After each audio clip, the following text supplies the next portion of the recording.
हो होता असलील भोजपुरी सोचल बा जरूरी गाना सुन के झोंकी जाता पूरी सोचल बा जरूरी गंगा गीत लिखता लोग पर्दा उघार हो अपना के बुझता लोग हेडे गीतकार हो धर्म सभ्यता पर चलावता लोग छुरी नाचिए के दी स्टेज लोग दूरी अरे की होता है असलील भोजपुरी सोचल बा जरूरी गाना सुन के झूठे जानी मूरी सोचल बा और गावता लोग गीत नहीं सुर को न सोप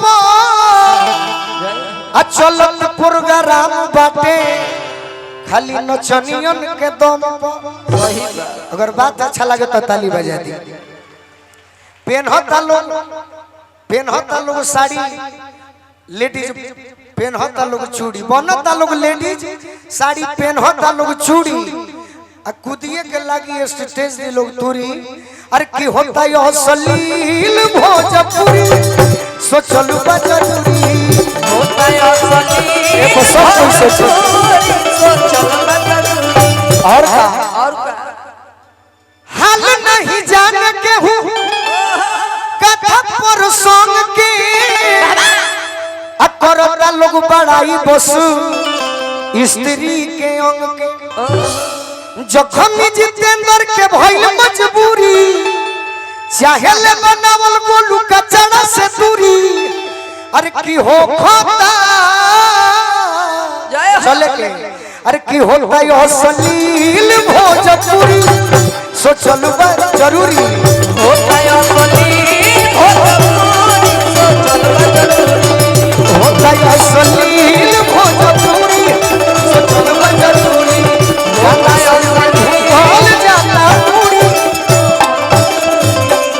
एक बार भोजपुरी भाषा खातिर सब कोई जोरदार ताली बजाए धन्यवाद जी संगाव आदेश जी थैंक यू सो मच बहुत बहुत शुक्रिया लेकिन अभी आपको इतनी जल्दी छुट्टी नहीं मिलने वाली है ये लोग ना जाए दिहन ना हम बानी ना हम नहीं यहाँ के छोड़ के जब नरौरा के छोड़ के एकदम रहुआ विराजमान रही रहुआ तो भाई एक बार इनके लिए जोरदार ताली होनी चाहिए आप सभी की तरफ से। अच्छा यहाँ पे कितने लोग हैं जो ये चाहते हैं कि अनुपमा जी को बुलाया जाए? कितने लोग हैं जो जानते हैं अनुपमा जी को? ऐसे इतनी शांति से कैसे पता चलेगा? इतनी शांति से पता चलेगा? थोड़ा सा हो हल्ला, हंगामा, आपकी तालियों का आवाज, थोड़ी सी सीटियों की आवाज आनी चाहिए, तब तो लगेगा कि हाँ भाई बुलाया जाए उनको। Come on.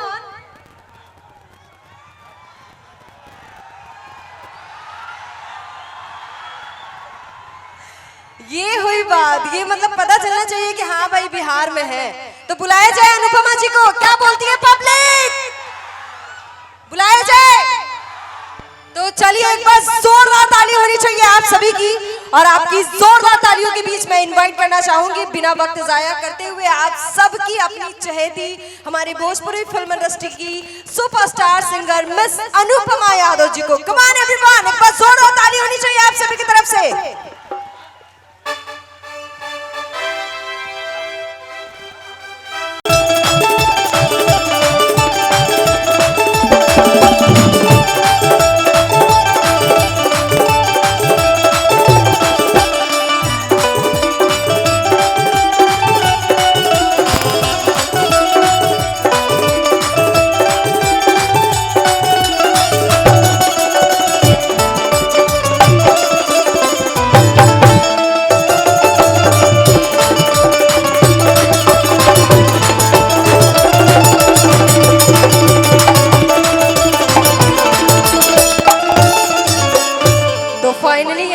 इंतजार हुआ खत्म और हमारे बीच आपकी अपनी चहेती, आपकी सुपरस्टार परफॉर्मर अनुपमा जी मौजूद हैं, तो आपकी प्यार, आपकी तालियों का साथ तो मिलना चाहिए, पता तो चलना चाहिए इन्हें कि आप इनसे कितना प्यार करते हैं। कम ऑन, एक बार इनके स्वागत में जोरदार ताली होनी चाहिए आप सभी की तरफ से।